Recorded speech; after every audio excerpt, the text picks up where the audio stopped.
Live gikan sa Angel Broadcast Studio ihatod ang mga labas nga mga balita pinagi sa mga Angel Online Broadcasters, mga balitang lokal, national, international, sports, showbiz o business news. Kini ang Angel Balita sa Udto.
Higala, kumusta o mayong udto kaninong tanan niya nga to ang Angel News sa balita sa udto. Mga oras sa mga kaiksunan sa ato ang tulumanon ang Angel na balita sa udto. Sa ngalan sa ato ang mga kauban sa atong news writer Angel Sensulugan, ato mga partner sa pagkatulog ng mga balita sila si Edgar Perolino, Totong Sambas, Efren Lucia, J. Maria Subasa, Gerly Salada Gabostillo, J. Perolino Gatmin, og aban pa nato ng mga sakop mga ka-Angel sa Angel News sa Patrol og Angel na balita sa udto. Ako sa Angel Rosa Kiat sundin nga matod sa mga balita karong udtuha adlaw nga Sabado mga ka-Angel, pizza 9 na sa bulan sa Disyembre 2023.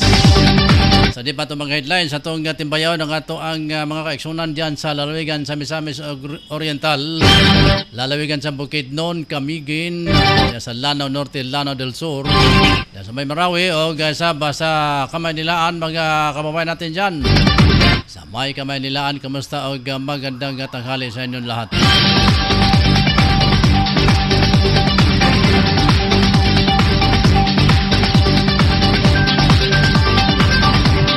Ato sa pagpanibaya din sa may Barangay Tablon mga iksunan, live ta sa 106.0 Radio FM og Angel Broadcasting Online Streaming Services.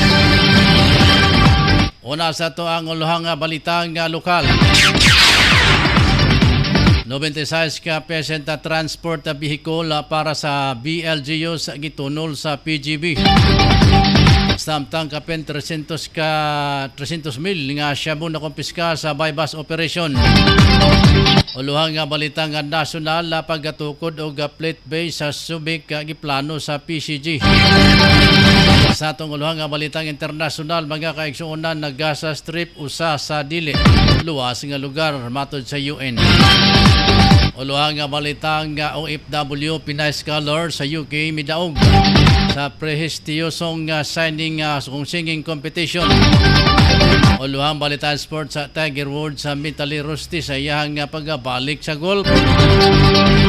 Uluhang nga balitang espesyal na pinakadakong eroplano papel lagi palupad sa Arizona. Sa atong uluhang nga balitang showbiz sa singer nga si Jimmy Bundok, lakip sa halos sa 44,000 ka mga may pasar sa 2023 bar examination. Samtang sa atong uluhang nga balitang sa atong mga partner, mga ka-angel.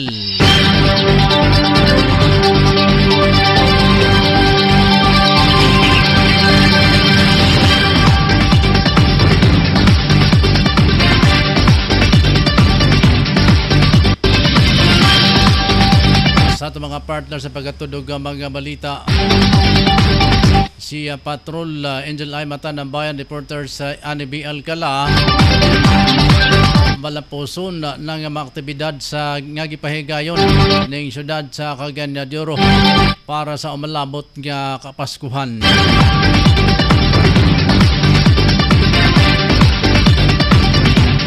Samtang buksan na ang klase sa sunod nga semana sa Marawi City. Sa reporta ni Patrol numero 4 Edgar Perolino. Samtang ni Patrol numero 4 Tutong Sambas, mga kaigsuonan, update sa duha ka balay gidaro sa dako nga sakyanan sa usa ka babay. Patay og doon na pagay sa maran, mga ka-angel. Mga kaigsunan, mga ka-angel, mo ko na ang uluan sa ito mga balita karong nga balita sa udto. Din lang sa 106.0 Air Radio FM o Angel Broadcasting Online Streaming Services. Standby, mga ka-angel, sa itong pagbalik. Man sa itong pipila ka mga pahinomdom. Mubalik ko alang sa itong hipit nga aso sa itong mga balita. May nga udto angkol mato ni Anesito Abaw nga akong pag-umangkon. Salamat mo diya si Toy Abaw sa may gusa. Standby, mga kaigsunan, sa itong mga pipila ka mga pahinumdom.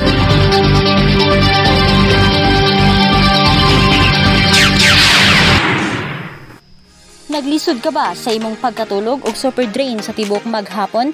It is time to add this Mangoes Tea Capsule to your daily dose of wellness. Introducing Mangoes Tea Capsule. Kini dunay panax ginseng, mangosteen, zinc, vitamin E ug tungkat ali nga makatabang sa pagpaligon sa atong immune system ug para usab ma-boost ang inyong energy, mga ka-angel. Mangoes Tea Capsule mayo usab sa dunay diabetes, early signs of cancer, stress ug uban pa. Palig-una ang imong panglawas pinaagi sa pag-inom og Mangoes Tea Capsule, 100% effective and FDA approved. Distributed by Ferolino Marketing.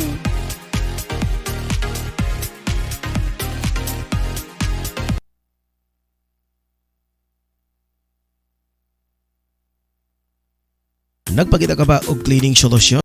Ani ana ang Feroclean products nga gigaba sa Ferolino Marketing nga gipanagyahan ni Edgar Ferolino. Introducing Feroclean products, ana sila Feroclean dishwashing liquid, fabric conditioner, Ferox place blanch, car shampoo with wax, detergent liquid and powder, tiles and toilet bowl cleaners, og Feroclean hand soap. Most effective, most affordable. Pampagaraba sa pagkaon kon appetizer ang imong gipagita, sulay ang sukang pirasarap ni Biboy. Kini kay organic pure tuba nga ginama sa Ferolino Marketing. Tilawi, di ba makuratan ka sa kalami? Once tasted, always wanted. A product of Ferolino Marketing, gawang Pilipino para sa pamilyang Pilipino sa presyong maka-Pilipino og mapalit mismo sa Angel Broadcasting Studio og matawagan sa cellphone number 0905-1612-006 og 0955-4681-376.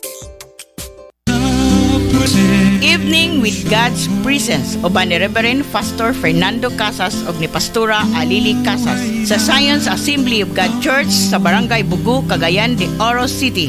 Makakita og banungog diri lang sa Angel Broadcasting News Online matag Biyernes alas 7 hangtod sa alas 8 sa gabi. Evening with God's Presence.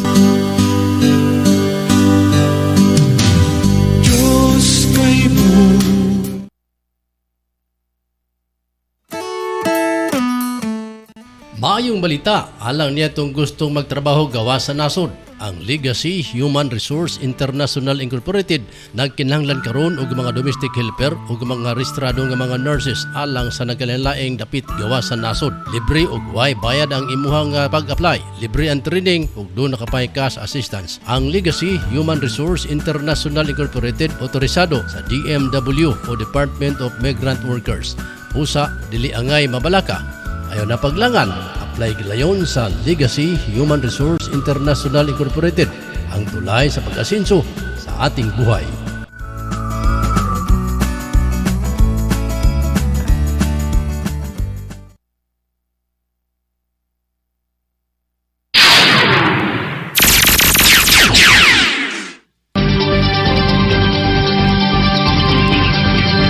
Oras na nato mga ka-angel, alas 12:36 na oras sa Pilipinas. Mga yung nga kang Ma'am Margie matod niya mayong nga udto ka Angel. Naglantaw siya gikan diya sa may Washington DC. Salamat ma'am og anisito abaw sa inyong paglantaw. Mga ka-Angel, akong makontak nato si Mr. si Ginoong Tony Dizon mga ka-Angel dahil ay meron tayong nakaschedule na interview para sa kanya. Si Tony Dizon mao ang convener sa Bantoksik mga kaigsunan diya sa may Kamay Dilaan. So kung sasagot siya sa tawag natin mga ka-Angel, maaari po natin siyang makapanayam ngayong oras ng tanghali. Diri sa taas atong mga balita mga ka-Angel. Una sa itong balita nga duka lagi padangat ni Provincial Governor Rogelio Nel Piroque ang tumong sa Provincial Government o Kabukidnon na PGB nga nasubay sa Universal Healthcare Act ang paghatag sa probinsya o gama sa maayong sistema sa pag-atiman sa panglawas. Gilantaw nga kini usa sa mga makahatag sa katawhan sa labing maayo o ang ayang serbisyo pinagi sa quality healthcare system nga komprehensibo, paspas o alang sa mga nagakinahanglanan ining libre. Ipasalamatan sa gobernador ang sangguniang panlalawigan nga gipangunahan ni Vice sa Gobernador Clive Quino nga nahimong posible ang maong programa gumikan kay sila nga mga opisyal o mga opisyalis sa lalawigan na nagkahiusa uban sa mga lumilihok nga mga opisina sa PGB diha sa pagpatuman sa mga programa alang sa katawhan. Lakip nga gipasalamatan ni Gobernador Roque ang nahimong tabang sa mga municipal mayors alang ning maong programa. Dako nga pasalamat usab ang gipadangat sa 96 ka mga benepisyaryo nga barangay nga ibalhin sa diha kanila ang pagpanag-iya sa gidonar nga PTV Toyota Hilux FX with rear EC 4x2 MT o M211 na color super white 24L.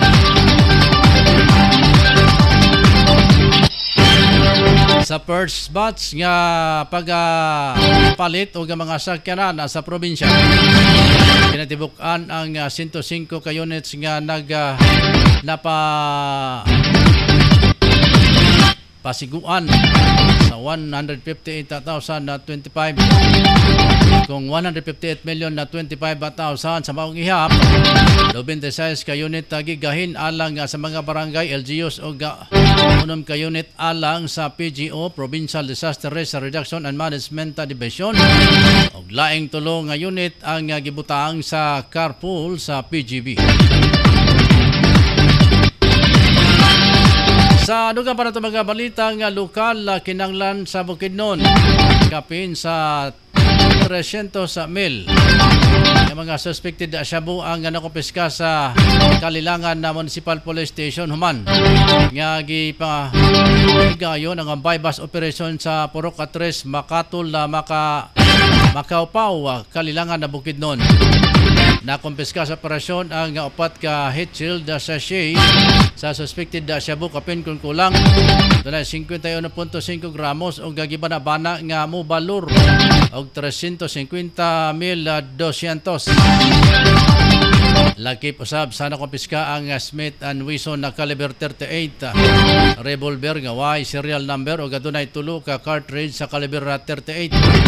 Kasong paglapas sa Section 5 and 11 Article 11 o RA 9165 Comprehensive Dangerous Drug Act of 2002 RA 10591 Comprehensive Firearms and Ammunition Regulation Act ang ipasakang patok sa duha ka mga lalaki dakpan sa operasyon.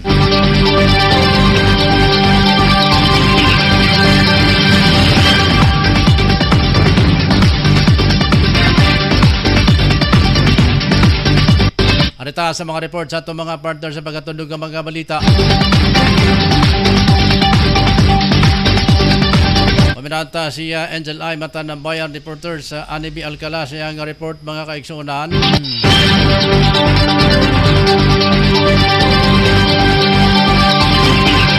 Namatod pa malampuson na mga aktibidad nga gipahigayon ning syudad sa Cagayan de Oro alang sa malabot nga Kapaskuhan. Detalye pinagi ni Angel I. Mata ng Bayan reporters Anibi Alcala. Anibi. Palampuson ang mga aktibidades na gipahigayon ng syudad sa Cagayan de Oro para sa umalabot na Kapaskuhan, sama na lang sa Christmas basket distribution na gipahigayon gikan sa SM Foundation Incorporation para sa mga katawhan ni syudad sa Cagayan de Oro. Atong adlang Miyerkules, December 6, 2023, in collaboration with SM Sofermos and Cagayan de Oro City Government. Ang tumong sa maong programa mao ang paghatag og balik ngadto sa komunidad og nahinumdom usabang SM na kini ang panahon sa tuig aron ipakaylap ang paglaom og ipaambit ang kalipay sa mga pamilya sa palibot ning syudad ilabi na sa panahon sa Pasko. Dugang paniini naghatag 800 sets sa gift packs ngadto sa mga marginalized sector sa sulod sa komunidad. Gi-welcome sa SM City CDO Uptown ang mga persons disability community ug ang mga 350 na midawat og gift packs pinagi sa gift giving day. Mihatag usab ang SM CDO Downtown og kalipay chairs sa mga midawat og gift packs na mga street sweepers. Mitambong unitabang usab ang ubang mga sektor sama sa City Social Welfare and Development Office, Piso CDO Public Employment Service Office Cagayan de Oro, Makabalan Women Development and Association ug ang Lilian Foundation. Samtang malampuson usab ang pre-judging sa Pascuala Contest 2023 adtong adlang Webes, December 7, 2023 sa may Gaston Park ning syudad sa Cagayan de Oro. Ang maong contest gisalmutan sa unom ka mga motorila units nga usa sa public transportation sa Cagayan de Oro City. O gisuluban ang motorila sa mga naglaing-laing mga dekorasyon na ang tema mao ang Candyland Christmas og nagtransform kini bilang Candy Shop on Wheels. Dugang paniini na ang maong pack contest gipangunahan sa Cultural Office ug ang Cagayan de Oro City Tourism. Ug ang modaog sa Pascuala Contest 2023 makadawat og cash prize kini ato sa ilang awarding ceremony karong umaabot December 22, 2023 sa Rio de Oro Boulevard.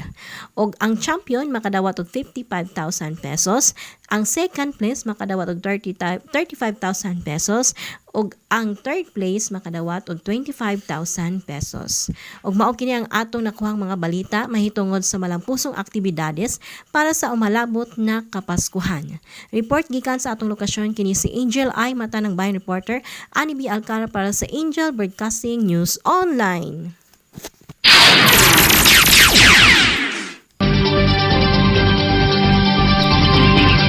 Maraming salamat Angel I. Mata ng Bayan reporters Anibi Alcala. Mga ka-Angel, kapanin muna natin si Mr. si Ginoong Tony Dizon, mga ka-Angel. Ang Bantok si campaigner nasa linya nato mga ka-Angel si Sir Tony. Sir Tony, magandang tanghali. Magandang tanghali Okay, sa inyong mga taga-pakinig dyan sa Angel. Okay, salamat. Maraming salamat Sir Tony sa panahon na binigay mo po sa amin dito sa Cagayan de Oro. Live tayo mula sa Angel Broadcasting News Online at 106.0 FM, Sir. Bati ka muna dito sa Cagayan de Oro. Hindi ako masyadong marunong mag-Bisaya. Pero Okay lang, Sir. magandang tanghali sa inyong lahat yan.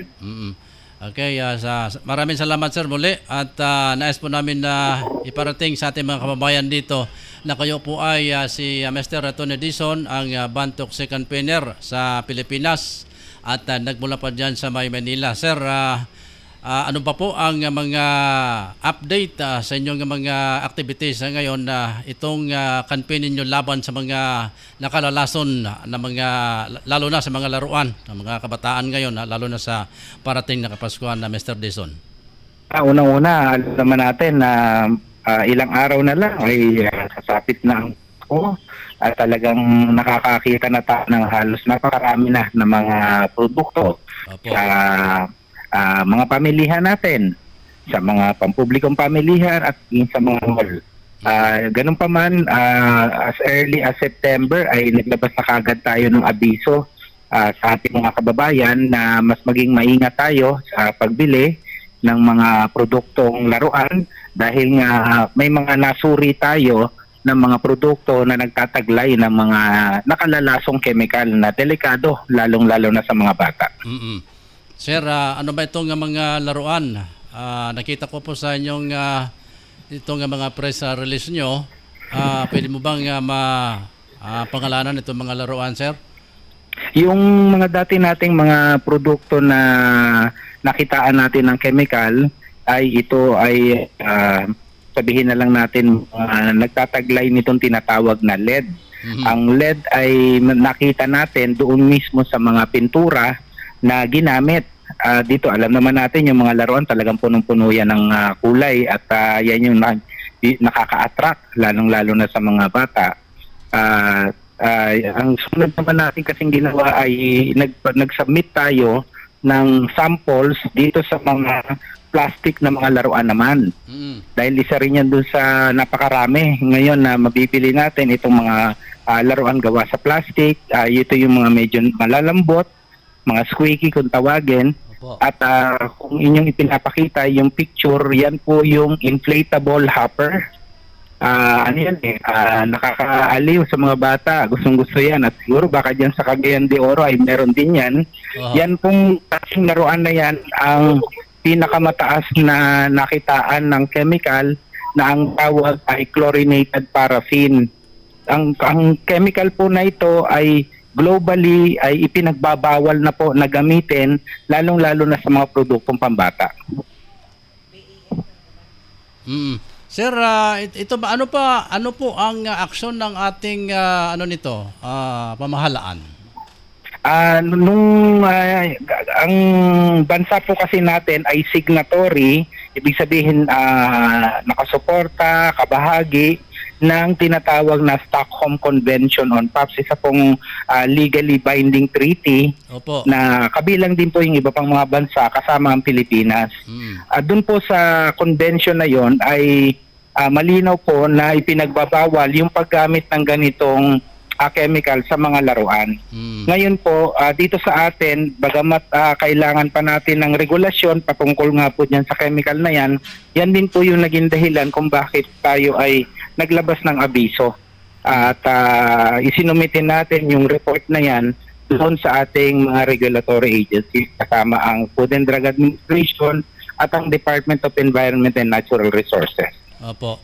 Ito bang natin sir, itong mga LGU natin lalo dyan sa Pasay kasi nabanggit niyo lugar Pasay. Ano ba itong mga laruan, kinukumpiska ito o ano ginagawa nito? Sa ngayon po talagang napakahirap po natin mapakilos ang LGU para kumpiskahin dahil nga po may kulang pa tayo na regulasyon. So kaya po nagsumiti muna tayo dito sa national agencies natin para maglabas po sila ng abiso and at the same time kaukulang regulasyon patungkol po dyan. Bago po natin mahikayat yung mga LGUs na kumpiskahin yung produkto po na yan. Ibig po ba sabihin sir, yung batas natin ay kulang para dyan? Tama po yun. Kasi nga dahil nga sa hindi nga sa sobrang dami ng produkto ay sabihin na lang natin hindi lahat ng mga produkto na yan ay dumadaan doon sa pagsusuri, pero maganda po yung sinabi ninyo dahil yan din po yung aming panawagan na talagang dapat po sana lahat ng produkto na pumapasok para ibenta po dito sa ating bansa dapat po talaga nasuri na. Opo. Kumbaga hindi na po dapat talaga yan umaabot dun sa mga pamilihan kung sakaling yan ay nagtataglay ng nakalalasong chemical. Dapat po. So, kailangan na ang batas ay ipapatupad ng agaran na sir, lalo na nitong kampenyo. At, Tama po yan, tama po yan. oo. At yan din nga po yung panawagan natin lalo na sa ating mga regulatory agency na mas maging pasigasig po lalo-lalo na ngayon at napakarami na nga po ng mga produkto.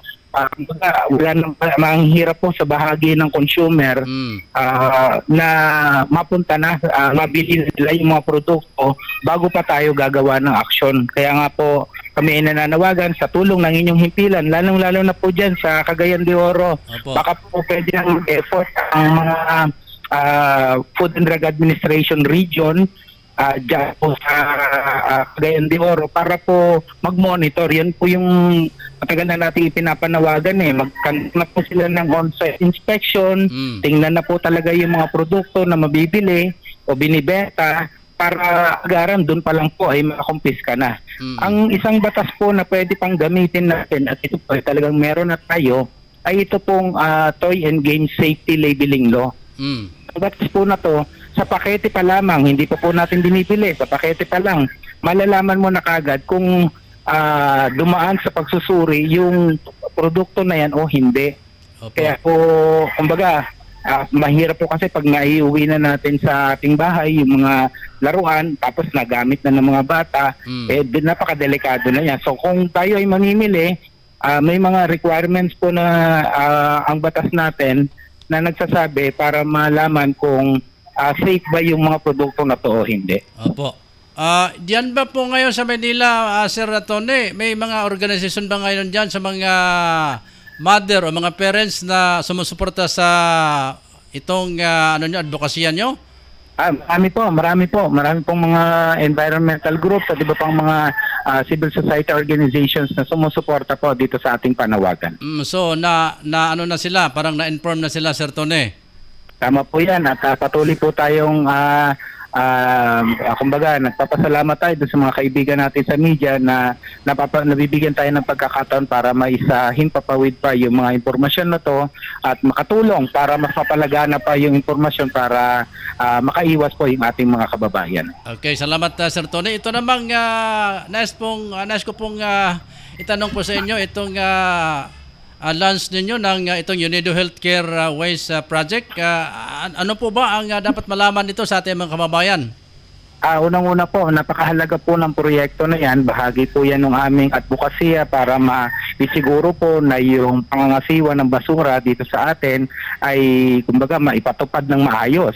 Bagamat meron na tayong batas niyan, yung Republic Act 9003, pero hindi pa naman din talaga totally na ipapatupad. Sa totoo lang po, hanggang ngayon ilang dekada na. Sa bahay pa lang po, baka nga din dyan po sa Cagayan de Oro, yung mga kababayan natin, baka sa bahay hindi pa tayo marunong mag-segregate. 20 years na po yung batas po natin na yan. Kaya kailangan po talaga yan na mas kumbaga ipatupad talaga ng todo. At yan din po yung bahagi nitong aming proyekto. Opo. Na tayo po ay nakiisa. Kasama po ang Department of Environment and Natural Resources, ang UNIDO, na kung saan malaki yung magiging tulong nito para mapangasiwaan po yung basura na nalilikha naman mula dun sa mga hospital. At kabilang din po sa proyekto na to ay yung pangangasiwa din ng mercury. Sa totoo lang po yung mercury na yan dahil matagal na nga po yung ipinagbabawal dito sa atin, pero syempre meron pa rin po sa mga ilang hospital, sa ilang mga establishments, kaya kailangan po talagang kumaga sinupin po yung pangangasiwa niyan. Okay po. Meron ho kayong pinapakitang mga dito, itong mga larawan po, itong mercury skin lightening products. Ano ba ito? Ano ang masasabi mo dito para sa ating mga kababayan? Ito, pinapakita ko po. Nako, salamat po at nagagamit ninyo yung aming litrato. Oo. Kung mapapansin niyo po, yung may hawak po niyan ay buntis.